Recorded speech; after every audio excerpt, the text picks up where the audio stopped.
Hi, this is Unit 2, Lesson 2, Solving System Algebraically. Objective: students will solve linear equations using the substitution and elimination methods.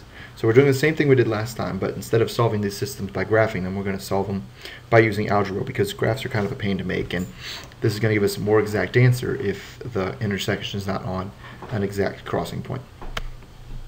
So if we take this system, 2x minus y equals 8 and 4x plus 3y equals 6, we're going to start this the same way we started the graphing. We're going to try to isolate the y on the first equation. In order to do that, we first have to subtract away the x term from both sides. That's going to give us negative y equals negative 2x plus 8. Then we divide both sides by negative 1. And when we divide both sides, we divide all the terms on both sides. So negative y divided by negative 1 is y, and all the signs for everything else changes. So we get y equals 2x plus 8. Then we're using substitution. And what we're going to do is we're going to substitute that y into the second equation. So there you have the second equation. And we have 4x plus 3y equals 6. But we already found from the first equation that y is equal to 2x minus 8. And we know that because this is a system of equations, those y's have the same value. So all I do is I substitute for that y the equivalent value. So 4x plus, and now it's 3 times instead of y, it's 2x minus 8, because we know that 2x minus 8 equals y.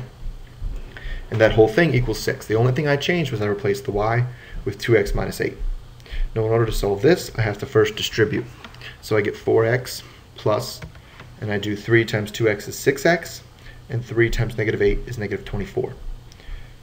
Now combined by terms, 4x plus 6x gives me 10x. So now I have 10x minus 24 equals 6. I add 24 to both sides, and I get that 10x equals 30. And then I divide both sides by 10. X equals 3. Now that I know that x equals 3, I can plug that back into what I found for y. So now it's y equals 2 times 3 minus 8, because I know that x has to equal 3. That's going to be 2 times 3 is going to be 6. 6 minus 8 is going to be negative 2. So x equals 3 and y equals negative 2. Therefore, my solution as an ordered pair is 3, negative 2. That was the substitution method. This is the elimination method. The elimination method is easiest when you have opposite signs but equivalent value coefficients for one of the variables. In this case, I have negative 2y on the top equation and positive 2y on the bottom equation. When I have this, I simply add the equations together. 4x plus x is going to give me 5x. Negative 2y plus 2y is 0y. And 7 plus 3 is 10. Now when I rewrite this, I don't have to rewrite the 0y, because that's plus 0. That just means that 5x equals 10. I divide both sides by 5, and I get x equals 2. Once I have an answer for x, I can plug that back into either of the equations in the top. In this case, I'll plug it into the second one.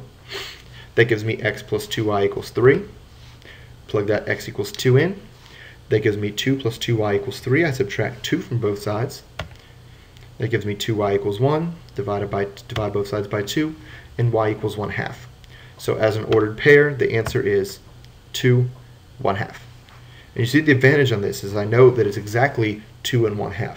If I tried to draw this on a graph, these lines would have crossed on the x value of 2, but the y value would have been between 0 and 1. We would hope it was 1/2, but we wouldn't know for sure.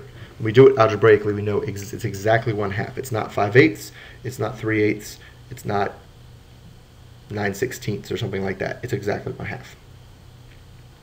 Now again, this method is easiest when you have the plus y plus 2y minus 2y. It doesn't mean it's not usable, it just means it's easier. So let me show you one on the next page where we don't have this opposite sign equal value type of equation. So here we have 3x plus 7y equals 15 and 5x plus 2y equals negative 4. So that's two equations with two unknowns. We should be able to find a solution, assuming these are independent. So I'll add them together, and that's going to give me 15x plus 9y equals 11. That doesn't help me very much. There's no help there. I didn't eliminate any of the variables, so I can't do any solving. So what I have to do is I have to either pick the x or the y's. In this case, I'll pick the y's, and I have to find the least common multiple for the coefficients. And in this case, the least common multiple is 14.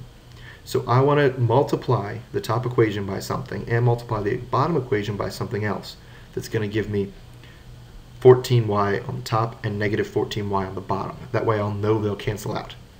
So on the top, I'll multiply by 2, and on the bottom by negative 7, because multiplying 7y by 2 is going to give me positive 14, and multiplying 2y by negative 7 is going to give me negative 14, and that way I'll know they'll cancel out. So when I multiply by 2, I have to multiply every single term on both sides of the equal sign by that 2.